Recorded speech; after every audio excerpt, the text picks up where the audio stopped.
તો અમદાવાદમાં 24 કલાકમાં 11.5 ઇંચ વરસાદ વરસ્યો। અમદાવાદમાં વહેલી સવારથી ધોધમાર વરસાદ ચાલુ છે। બોપલમાં સૌથી વધુ 18 ઇંચથી વધુ વરસાદ, બાકરોલમાં 18 ઇંચ અને સરખેજ અર્બન સેન્ટર પાસે 17 ઇંચ વરસાદ વરસ્યો। સરખેજમાં 16 અને જોધપુરમાં 16.5 ઇંચ વરસાદ થયો છે। થલતેજમાં 16.5 અને બોડકદેવમાં 16 ઇંચથી વધુ વરસાદ થયો। સાયન્સ સિટીમાં 15.5 ઇંચ જેટલો વરસાદ થયો છે। શહેરના અનેક વિસ્તારોમાં જળબંબાકારની સ્થિતિ સર્જાઈ છે। ગોતા, નવાવાડજ, શાસ્ત્રીનગર, નિર્ણયનગરમાં પણ પાણી ભરાયા। અમદાવાદના અનેક અંડરપાસમાં હજુ પણ પાણીથી ભરાયેલા છે। 17માંથી માત્ર 8 અંડરપાસ શરૂ થયા, 9માં કામગીરી ચાલુ છે। મીઠાખડી, પરિમલ અંડરપાસમાં પાણી કાઢવાની કામગીરી એએમસી દ્વારા સ્થિતિ સામાન્ય બનાવવાના પ્રયાસો પણ ચાલુ છે। પાણી ભરાતા મકરબા, અખબારનગર અંડરપાસ બંધ કરવામાં આવ્યા।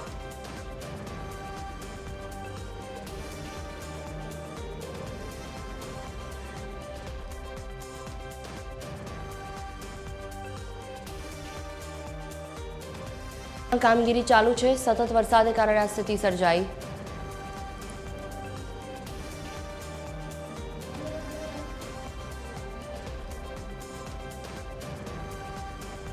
વધુ વરસાદને કારણે આ સ્થિતિ સર્જાઈ। અમદાવાદમાં 24 કલાકમાં 11.5 ઇંચ વરસાદ વરસ્યો।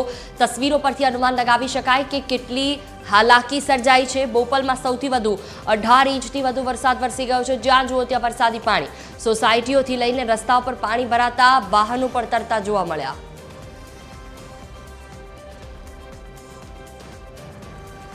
વધુ માહિતી સાથે સંવાદદાતા મોનિકા રાજપૂત જોડાશે મારી સાથે। જી મોનિકા, કયા વિસ્તારમાં છો આપ અને કેટલો વરસાદ?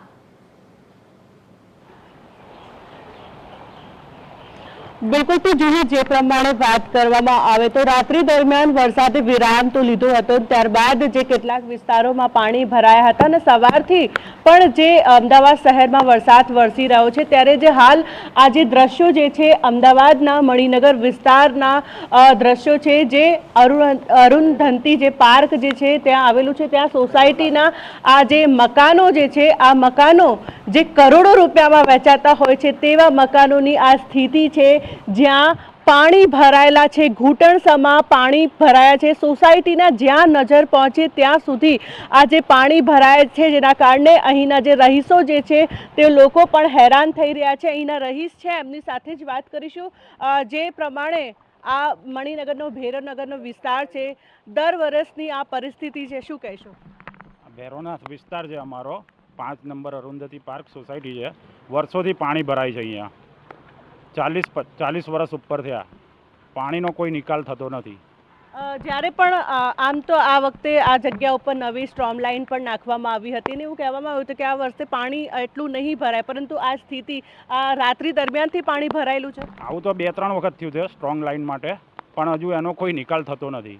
કેટલી હાલાકી પડે છે? ઘણી બધી મુશ્કેલી પડે છે।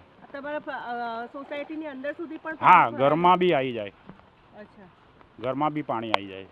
તો બિલકુલ તે જુહી જે પ્રમાણે ફરી એકવાર દ્રશ્યો હું બતાવવા માંગીશ કે આજે નાના બાળકો છે તેઓ લોકોને પણ આ પાણીમાં ચાલવાની જે સ્થિતિ પડી રહી છે, જે પ્રમાણે ઘૂંટણસમાં જે પાણી ભરાયું છે, જેના કારણે લોકોને ભારે હાલાકીનો સામનો કરવો પડી રહ્યો છે। બીજી તરફ હું આ બગલાના પણ દ્રશ્યો બતાવવા માંગીશ કે જ્યાં તમે જોઈ શકો છો કે જે બંગલાની અંદર પણ જે પાણી ભરાઈ ગયું છે, જેના કારણે જે લોકોને ભારે હાલાકીનો સામનો કરવો પડી રહ્યો છે। જે પ્રમાણે અમદાવાદ મ્યુનિસિપલ કોર્પોરેશન દ્વારા જે દાવો કરવામાં આવતો હોય છે કે પ્રી મોન્સૂનની જે કામગીરી પ્રોપર કરવામાં આવી છે ને જેના કારણે શહેરમાં પાણી ભરાવાની સ્થિતિ નહીં સર્જાય, પરંતુ આ જે સીધો જે એમનો દાવો જે છે એ પોકળ સાબિત થઈ રહ્યો છે। અને જે અમદાવાદના જે મણિનગર વિસ્તાર એ પણ પોસ્ટ વિસ્તાર ગણાતું હોય છે, ભૈરવનગર આ વિસ્તારમાં પણ જે ઘૂંટણસમા સોસાયટીમાં પાણી ભરાયા છે, જેના કારણે લોકોને ભારે હાલાકીનો સામનો કરવો પડી રહ્યો છે।